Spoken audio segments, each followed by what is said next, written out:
Hi everyone, I'm John C. Morley, the host of the JMOR Tech Talk Show and Inspirations for Your Life.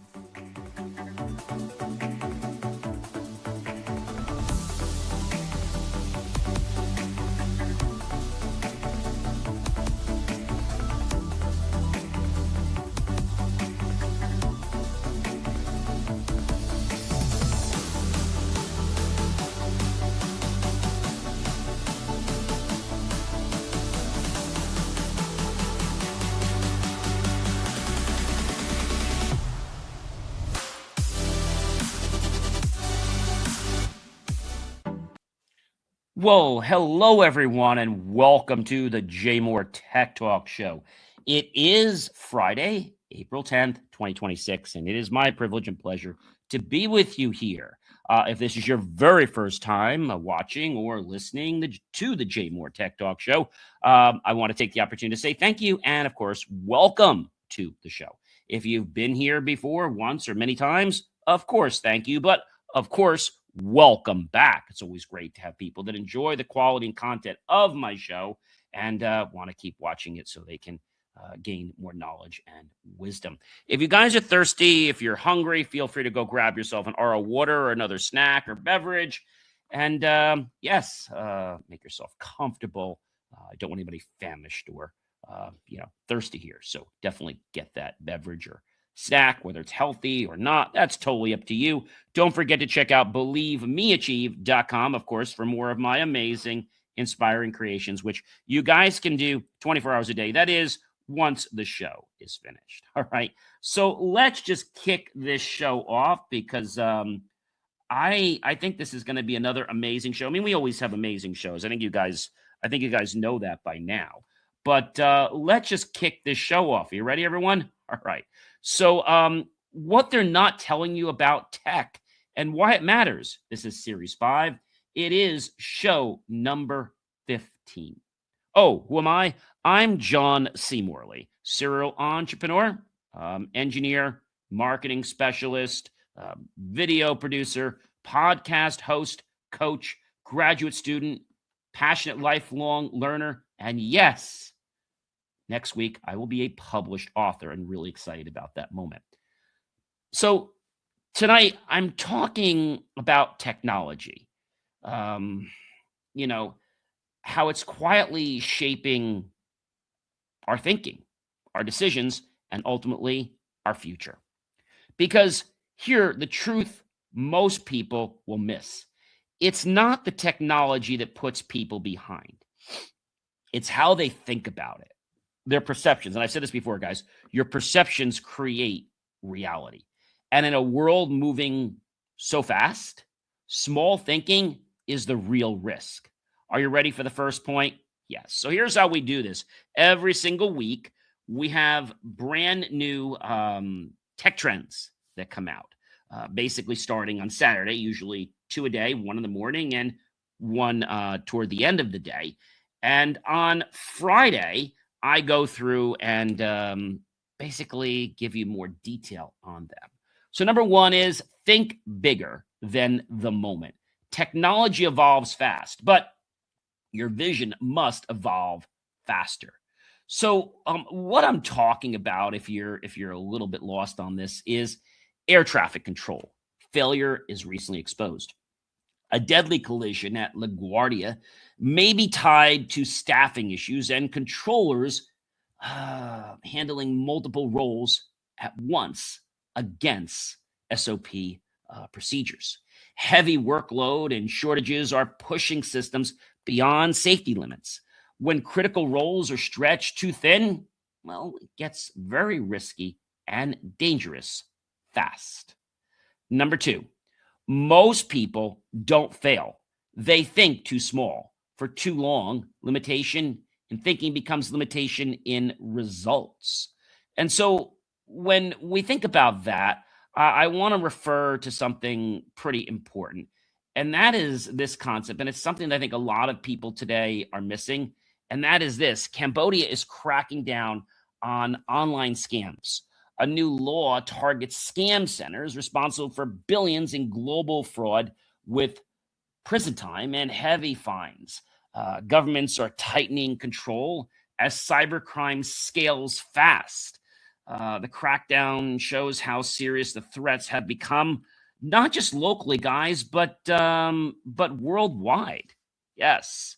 And I think a lot of people are on the fence about, what should they do? What should they not be doing? And I think when people get confused, they actually stop because they're afraid they might make a mistake. They're afraid of so many different things. But I think what a lot of people don't really understand is that the real change is coming from the moves they make, not what they're holding back on. You see, when you hold back, you don't go forward. You oftentimes stop right in place. And you know what else happens? You usually go backwards. Yeah, that's a real serious one. So with air traffic control failure being exposed and knowing what's happening, that's a very, very big problem.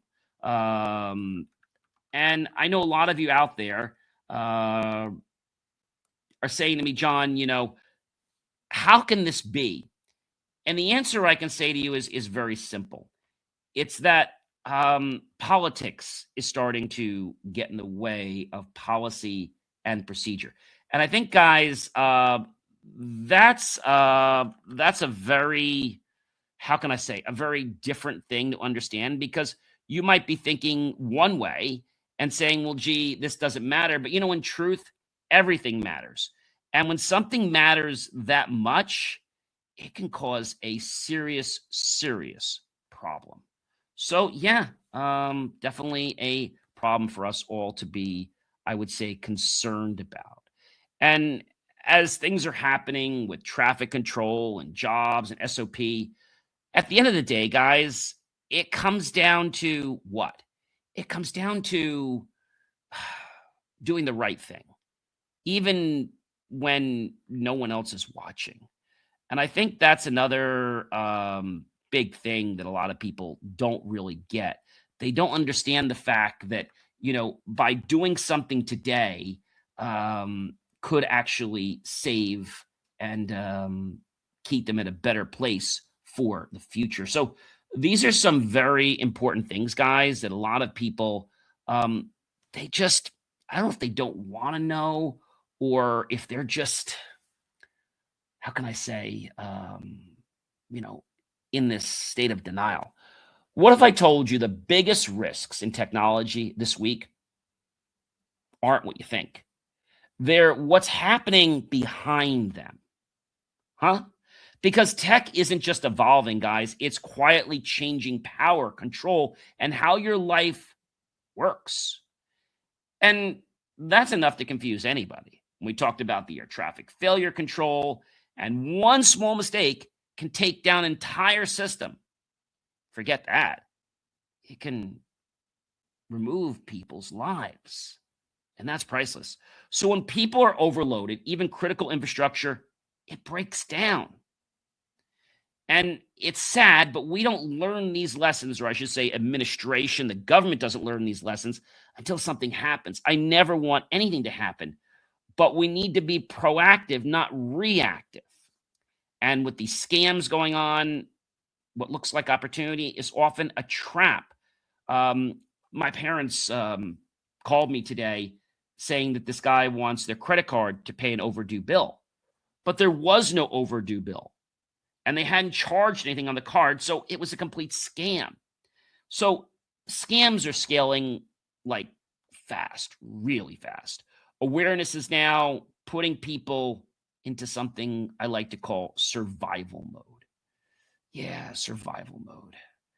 When you have to analyze what's going on, because if you don't analyze it, well, you might be lost in the dust, or you might be exploited.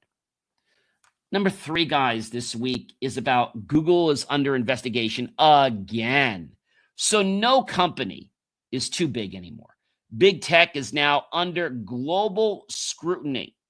Yes, even Google can get in trouble. So people would think, like Google, Meta, that people can do whatever they want, but that's not true. Turkey's investigating Google's ad business. Authorities launched a probe into Google over its advertising and billing practices to see if they violate the competition laws. Big tech is facing the growing challenges and scrutiny worldwide, and how they operate is now under, well, a very, very precise microscope. You see, when there is the thought of somebody doing something wrong, nobody does anything until it affects something big. And once that happens, it's like everything is free game. And I know that sounds weird, but that's how it works. They clamp down when other companies are being investigated or getting in trouble, or they clamp down when their best buddies are, getting in trouble or getting fined. Number 4, guys, Netflix refunds. Your money is finally pushing back. Consumers are starting to challenge digital pricing power. And, I don't think they're giving the money back because they want to give it back. So an Italian court ruled Netflix, actually's price increase and said they were unlawful and ordered refunds for subscribers. Some users could get hundreds back. Streaming companies are now being challenged over how they raise their prices. I think it's about time that the world is accountable. There are companies in New Jersey that are not from New Jersey. They're not even from the United States. They're from France and other countries. And I said before, guys, that no company or person should be allowed to own another public resource, i.e., a company in New Jersey shouldn't be able to own a television station in France. And France shouldn't be able to own our telecommunications or our waterways or any of our public resources, gas, phone, anything, even our bridges. I mean, I think these are questions that are coming up every day. And the one company, I'm not going to mention the name, but they have a very bad reputation. They go down almost every single evening and even during the day sometimes. And they just don't seem to care. They have the worst customer service in the world. Number 5, guys, cyber attack has happened on Hasbro. If they can get hit, anyone can. Cybersecurity is no longer optional anymore. And I've said this a million times. It's not a question of if you're going to get attacked, but when, if you are not properly protected. Yeah, that's a mouthful there, guys, but it's really the truth. Yeah, it's actually the truth. So Hasbro detected unauthorized access to its network and took systems offline while investigating. Orders were delayed as the company worked to contain the breach. Even major brands are not immune to cyber threats. So I think it's not a question of the size of the company.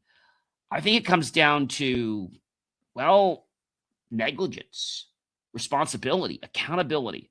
People think because they have the most rocket science security or top-notch controls that they're impenetrable.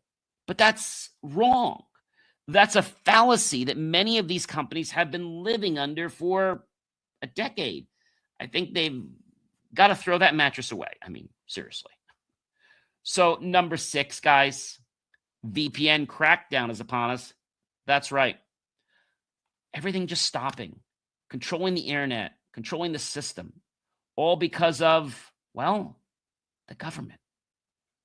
Russia's attempt to block VPNs triggered a payment system failure, causing widespread disruptions. When governments control internet access, they quickly bring essential systems down. Digital control has real-world consequences. And everybody thinks they're above this. But when you're trying to beat systems, and I remember many years ago when people were trying to beat the cable by putting devices on so they didn't have to pay for it. That stuff is just wrong. And I think there's always going to be bad actors out there. even in a very small way, that don't want to pay. But that's not really fair to the rest of us. And so, understanding what these countries are doing, like I said, like Russia and other countries, the countries are doing this because they want power. They want control. They want dominance, but they also want censorship. They want to control what gets disseminated and when. And they think that they can make their population believe something is so when it's not, or vice versa. So this is not new, guys. I think it's just starting to wake more people up as we think about it.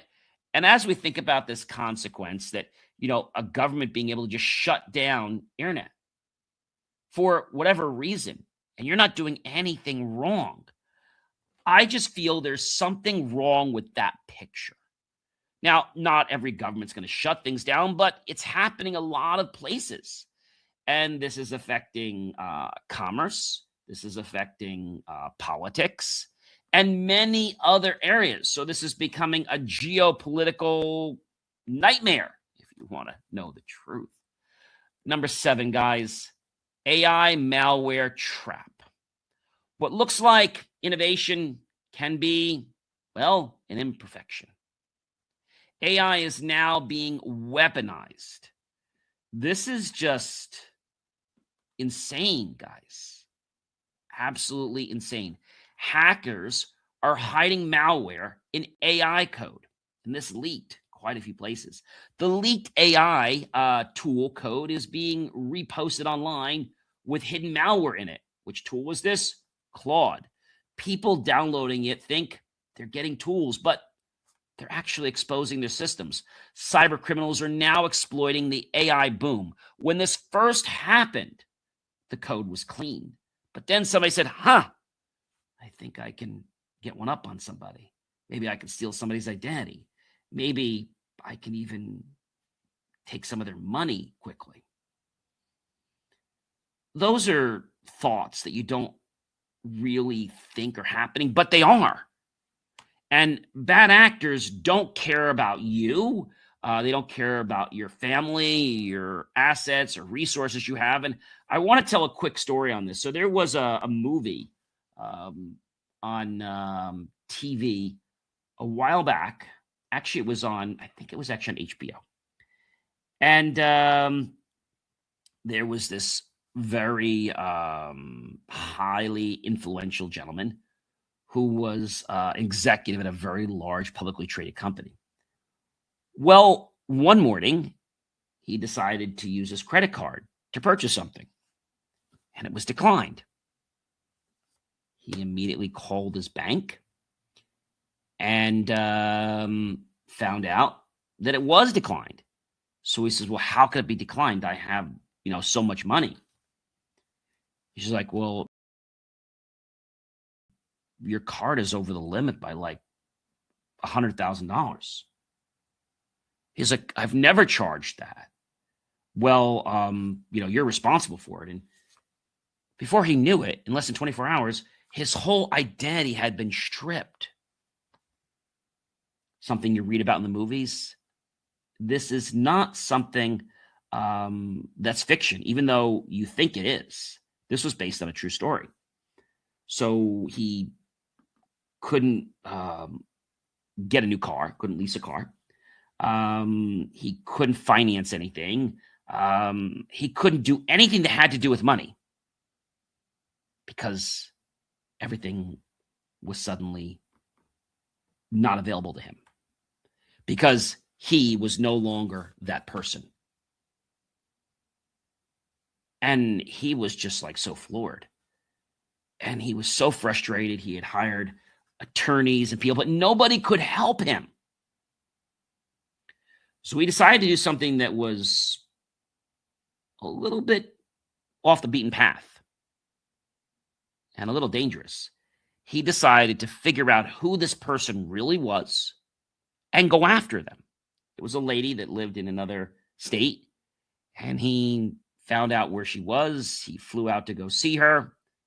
And the lady didn't know who he was from Adam.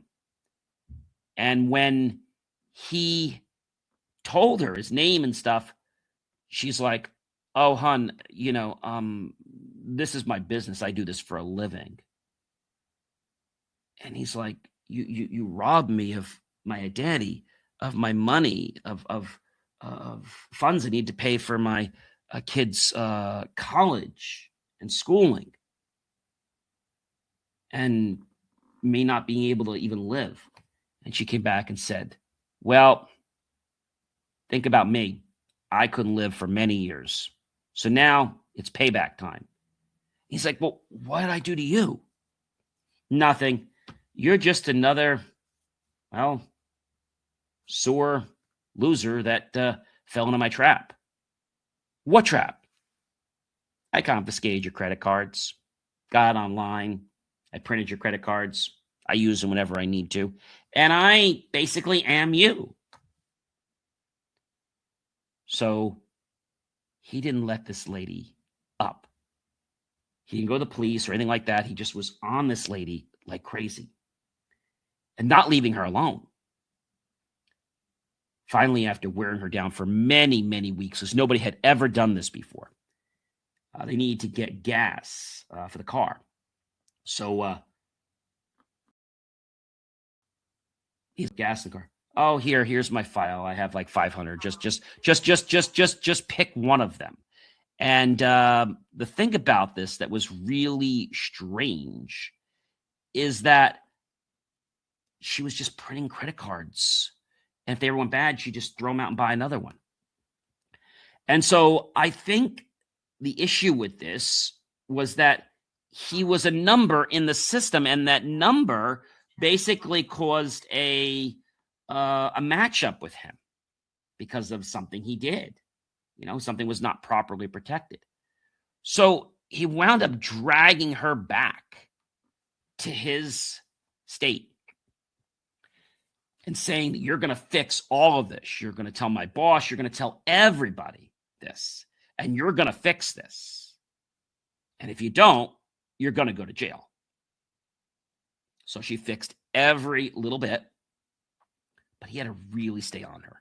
So that just reminds me of this whole concept. And it's scary, but this is not something that's fiction. It's truth. So it's not a question of if you're going to get attacked, but when, if you're not properly protected. And this movie was like a 2.5 hour, 3.5 hour movie. And it was so interesting because everybody around, when they learned he had no money, and it wasn't he had no money, she was just being really nasty and putting freezes on things and transferring things because she had all the control. She acted as if she was him. And he just made his business to just stay on her until she broke, that she agreed to come and help him. Because he was not about just turning her into the authorities. Because that wasn't even going to help him. He wanted her to fix everything back the way it was and apologize to all the people. The computer says you have no money. So you're making your decision based on well, how could that be? I had millions yesterday. I don't know, sir. This is what the computer says now. That's pretty screwed up, if you ask me. All right. Number 8, the right to repair threat might be a problem in your area. So they want to control after you buy something. Ownership is being redefined, or so that's what they're trying to do. Okay. And this sounds like something that is very wacky. I hope the bill doesn't pass, but it's a big, big problem. It's the tech right to repair under threat. A new bill could limit your ability to fix your own devices by labeling more tech as critical infrastructure. If that happens, ladies and gentlemen, well, that's going to be a problem. Companies want more control over repairs, which means higher costs and less user freedom. If you buy something and you want to fix it, that should be your business. If you don't know how to fix it, well, then you void the warranty. These are like so crazy, the things that are happening. Stuff like this wouldn't have even came close 10 or 15 years ago. But it's happening now because of politics, because of control, because people figured out a way to do it. Now, it has not passed the legislation yet, but it could. Yeah, a bill to basically to block you from repairing your own stuff. I mean, when I think about that, it's nuts. I can't believe that they would want to do something like that. So this is something that hopefully they're looking at very carefully. It's called the right to repair laws. And the law requires manufacturers to provide consumers and independent shops with the tools, parts, and manuals needed to fix electronic devices. These statutes aim to improve sustainability and reduce electronic waste by preventing companies from restricting repairs to authorized dealers. But now they want to flip that rule. I don't know about you, but something is messed up with that picture very seriously. I mean, really, really seriously. So, tech restrictions. This is not just about hardware, guys. No, it's not just about hardware. It's about much more than that. We're talking about influence. So technology is now becoming geopolitics. We're not talking about the hardware. We're not talking about just the software. We're talking about the control, the influence, the power that this may give an individual, a company, a government. And what happens if they don't get the power? Well, maybe they change a law. They change a rule. To me, this doesn't seem like a fair play. I'm curious about your thoughts. But did you ever think technology would go geopolitical? I mean, take the iPhone for a moment, right? In order to fix your own iPhone, I think you have to give them a few $100 deposit, and they ship you this equipment that's as large as your microwave. And the thing you have to do to actually get your battery out is crazy. You have to take the screen off and get it from the front. This really was not designed very properly. It was actually designed to prevent you from repairing it. But now you can rent these devices. You're not really renting them. You're getting them on a loaner. And the procedure, I don't want to say is complicated, but it's very cumbersome. I mean, to have a device as big as a microwave or bigger, to be able to repair an iPhone, I think the iPhone design needs to be looked at. I mean, I think iPhone's always been about, not just iPhones, but Apple has always been about, let's keep a limited circle of people in what we do so only they can repair it. Something is wrong with that picture. Don't you think so? I do. So how about this? You're training robots. Imagine using your daily life, recording videos, and giving that to an AI system connected to machines so it can learn from your intelligence. So you're part of the training system. How does it work? Maybe you're sweeping up a shop and you take a short video of that. You feed that into the AI system and it learns. Maybe you're filling a jug of water, or maybe you're even putting a screen on an iPhone, like the different privacy screens. Maybe you're doing that. But an AI computer doesn't necessarily know how to do it. So if it watches what you do in a short video clip, then it can supposedly learn. So what's happening is that what a computer can sense through visuals can now become instructions for it to repeat the same actions. Can that be 100%? I don't think it could be 100%. I think you can get pretty close. But I think there's also privacy concerns with something like that even being at bay. The fact that they're trying to make programming for computers easier. And if you notice, a lot of the AI systems doesn't need code. Once it has its base system, the base system can actually use other knowledge to build other knowledge bases. And that can be applied to rules.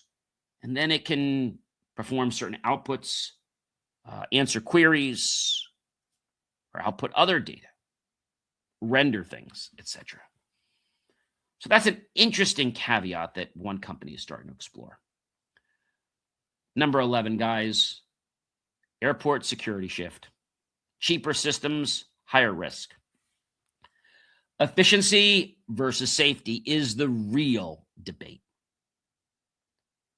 And this is not over yet, guys. This is definitely not over. A new proposal aims to shift Transportation Safety Administration screening to become private. Yes, companies run it to cut the costs and avoid staffing issues during shutdowns. Many supporters are saying it improves efficiency. Critics warn that profit could impact safety. Airport security could be changing very fast. And when you have something private, there is always that potential that, they could get paid off. They could be, let's say, making the system work so certain people get through. It's sad to think about this. And, I think if it went private, I think it needs to be under government, monitoring. Because if a third-party company coming in there does something wrong, it's not just affecting the security of one person at the airport. It's affecting national security. And if the government, DHS, Department of Homeland Security, sees that the vendor that's brought in is acting in a manner that would be, let's say, even a slight compromise to our national security, they wouldn't be warned. They would just be removed. So it could work as long as there was compliance check-ins with the government. And that would have to be very ironclad. No room for error. Audits if there need to be, but no room for any error. Number 12, guys, digital ID for social media. Imagine that. No ID, no access. The future of the internet may require verification. Will people like that? Will people want their information to be validated? Is it so we can protect bad actors? Is it just for people over certain ages? Well, that's what we're really trying to do. We're trying to block content so minors and younger people don't have access to this content. But maybe it's a question of validating based on something else. Maybe there's some other kind of token we can get or some other validator. But we have to be careful that this isn't privatized, because if it is, that could become, a playground for bad actors. They pay enough money, they get a token, now they're in. We know there's been a lot of danger and a lot of medical issues with many people leaving this world because of social media. And we saw some of the claims that came against Facebook Meta. It's crazy that a company can be so focused on money that they dismiss what seems to be the compassion and regard for human life. Now, I know that seems harmful and harsh, but let's face it. When Mr. Mark Zuckerberg was asked to give an apology to those parents, he gave a very bad apology, one that had no thread of compassion. Starting out with, we at Facebook understand these situations, and we're going to make sure that this doesn't happen again. And then I think he was very vague in saying, like, this happened, and he wasn't even like sorry. He was like, we're taking the steps. Like, what the heck was that about, Mark? Seriously? That's a problem. And then they brush it under a mattress like nothing ever happened. See, there's not been consequences with the latest cases that are, let's say, transcending down the courts, and with, I believe, Facebook just being found liable for a few things. This is the marker that could change the world forever in the way social media companies are allowed to operate. Number 13, guys, smart glasses for the blind. This is technology at its best. Expanding human potential, not replacing it. That's a very interesting thing. So a blind runner guided by smart glasses. A visually impaired runner is using smart glasses connected to live volunteers who guide them in real time during a marathon. Technology is turning limitations into possibilities and redefining what human potential looks like. We saw last year when people, couldn't be part of the game. They had a board that you could put your hands on and you could literally feel the game. So they couldn't actually see the game, but they could feel the vibrations. So we're starting to add these different levels, or let's say types of technology. We've had 1D technology, we've had 2D technology, we've had 3D for many years. We're getting into the 4D world, okay? What does 4D do? Well, we know what 3D does. 4D can add another dimension. It could add smell. It could add another sensation. And by doing that, people are going to be more inclined to go to certain types of theaters. They're even working on potentially coming out with a 5D theater. I'm sure we'll have 6D. And so now the movie or the track is not just having the information about the movie. It actually has encode information on when to, let's say, trip these different devices based on sensors. So when the digital files go through the movie, there's a soundtrack in there.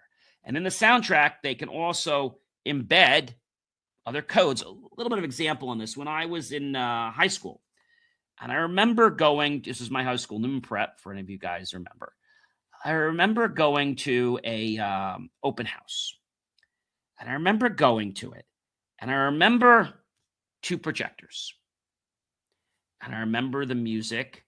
And I remember this one device, which looked like an oversized tape player recorder with a big speaker on it.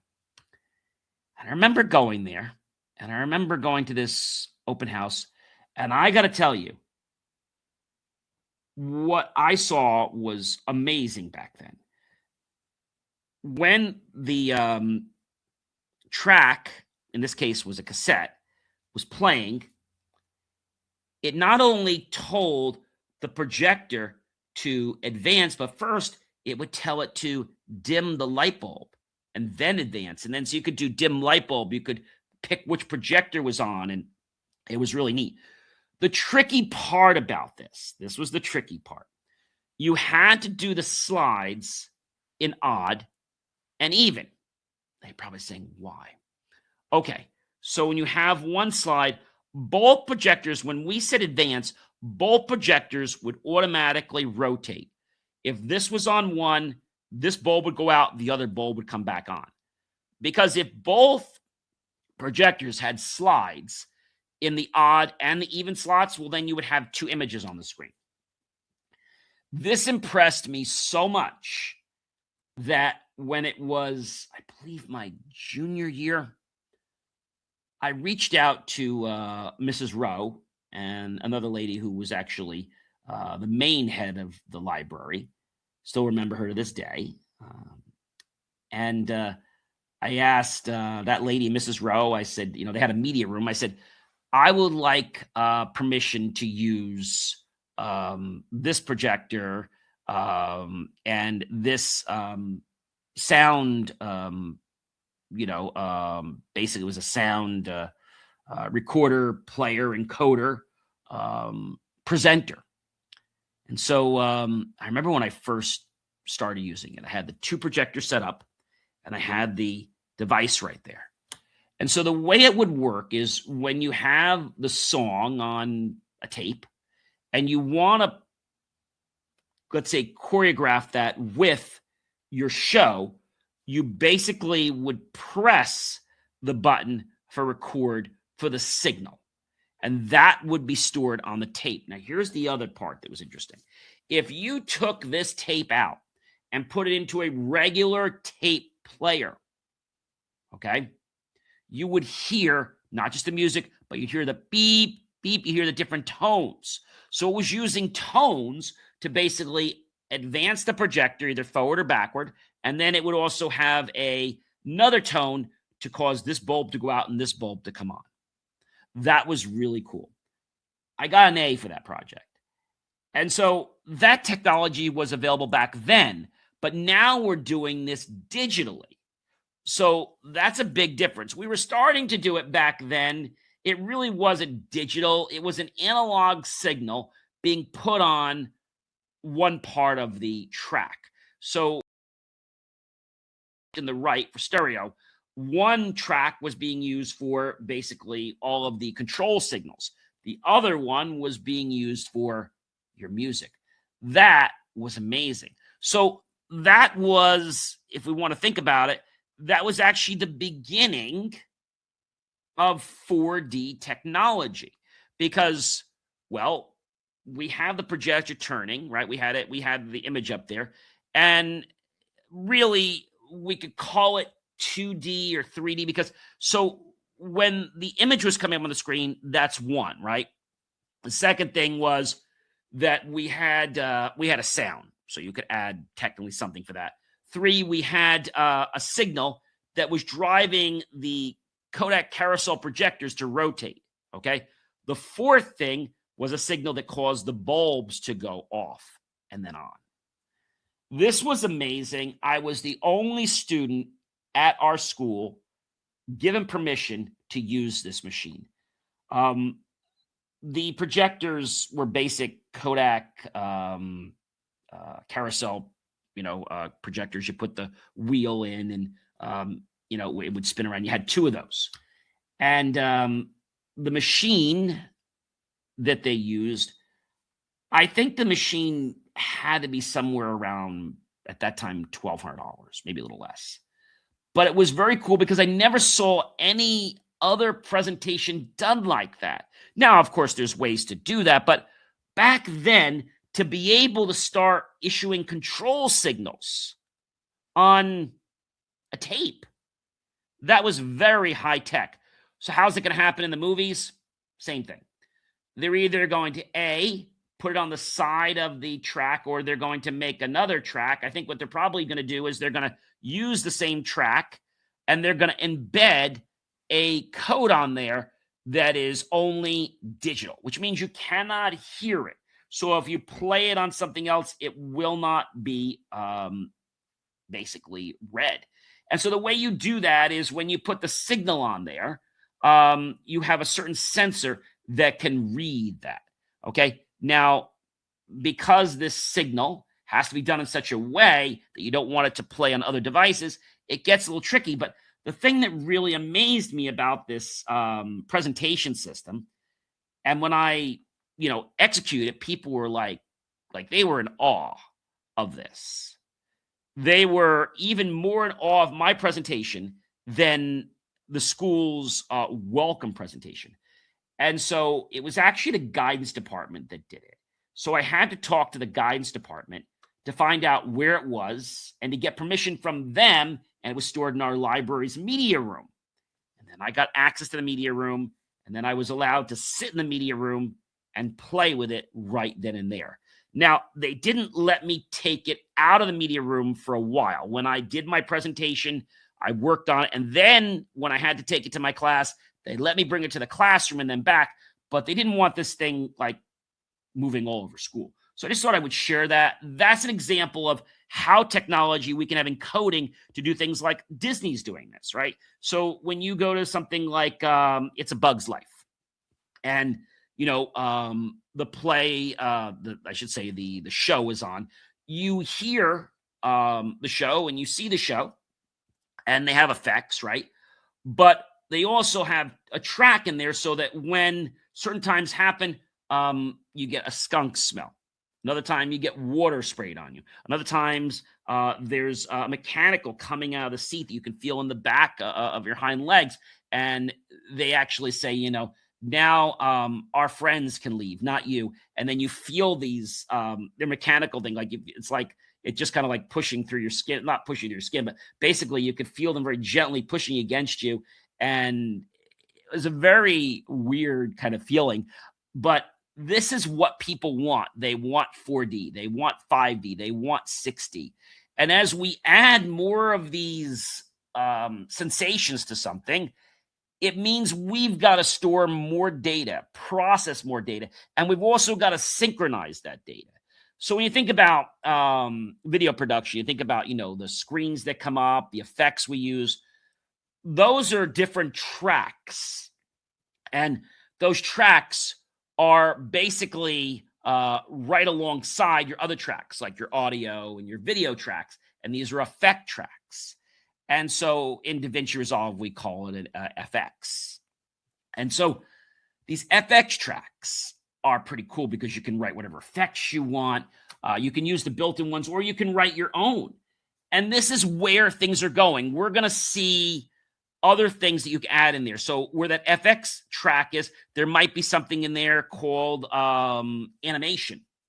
And so they either might make a part of FX, like they might make something called hardware, like this is just called FX, but they might make it something else, like it could be something like equipment. Instead of just automation, this will be something like maybe animatronics track or something like that. And then you send a certain signal to cause that device to do something. That is like the bee's knees, if you ask me. Number 14, guys.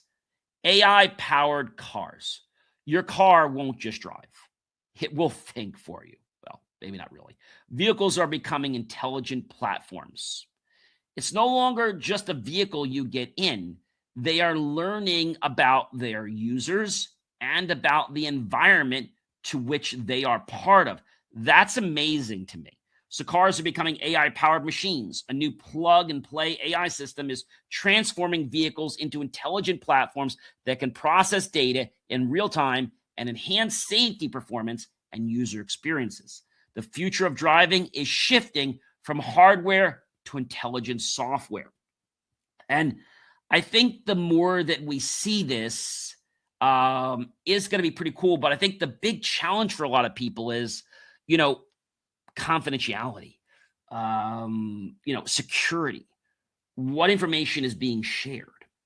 We've seen it in the DJ world where they use DMX, set up lights, and this can be done wirelessly. And you can actually link a track so that when the music's playing, you can have your DMX going, and that can all sync. We've had it in stage and sound for a long time where when they do a play, you can set up the staging for the lights, and that could be added to a track. This is where we're going, guys. The world wants not just animation. The world wants experiences.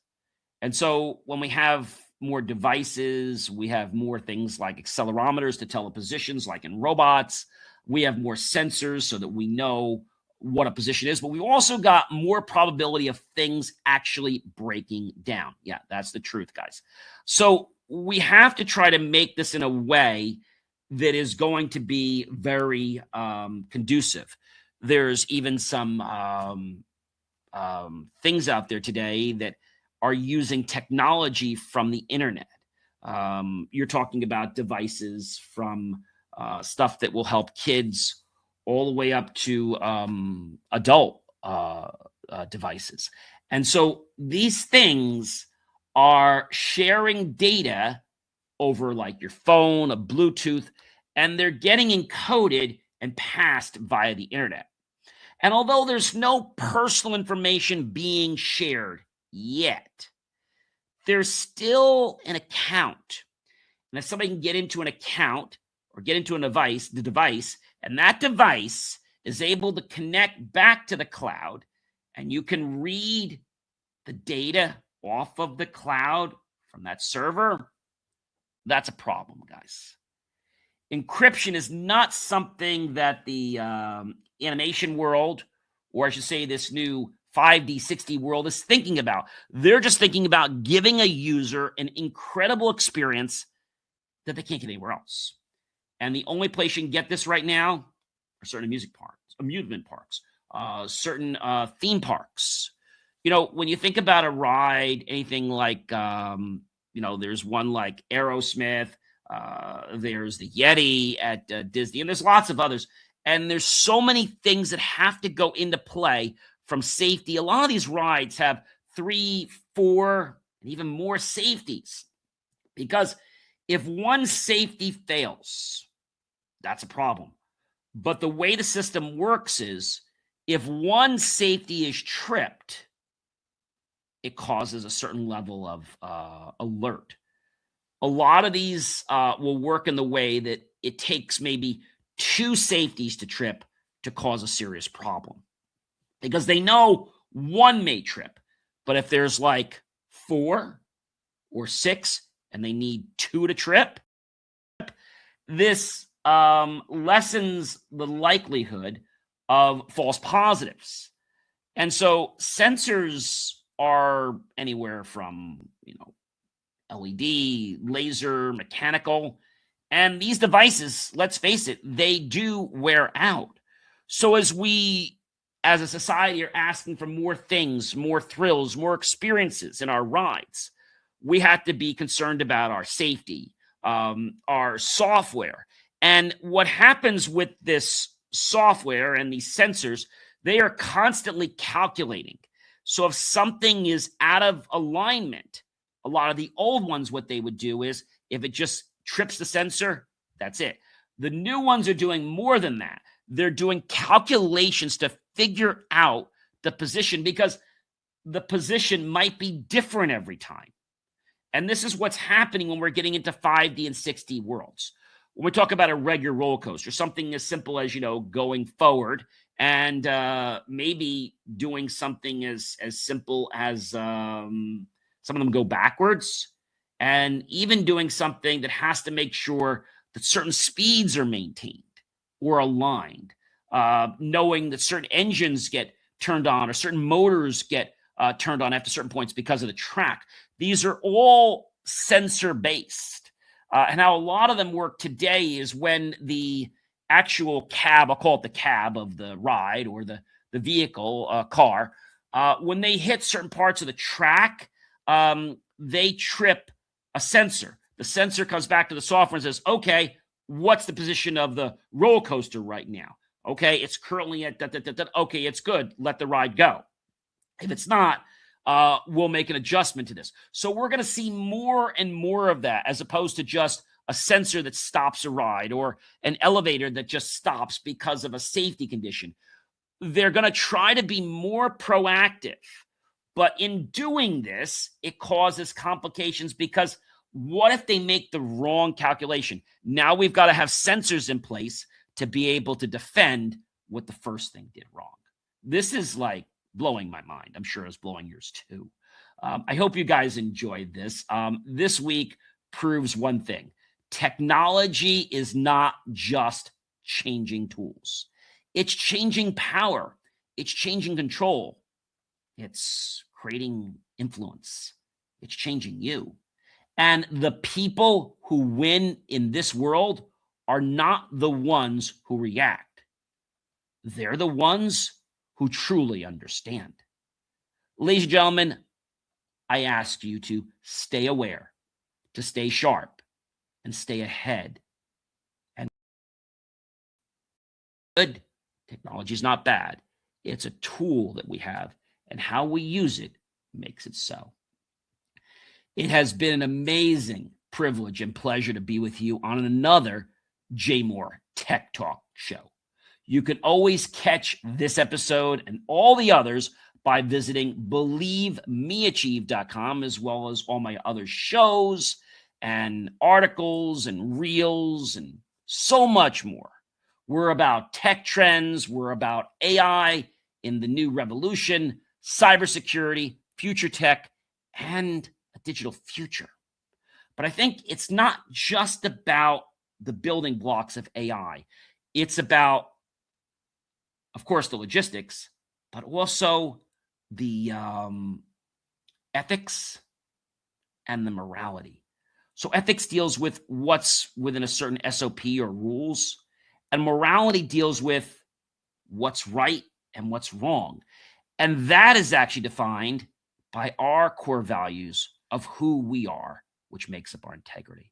I hope that you have taken something very meaningful out of tonight's show.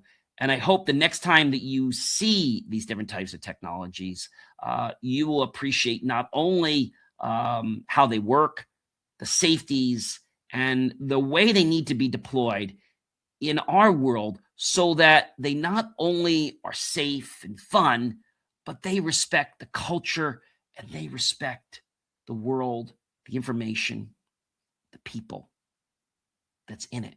Because I think so many people in the world just do something for money and they miss all the things they shouldn't have because they're cutting corners. I'm John C. Morley, serial entrepreneur. Check out believemeachieve.com. I'll catch you guys next week on another JMOR Tech Talk Show.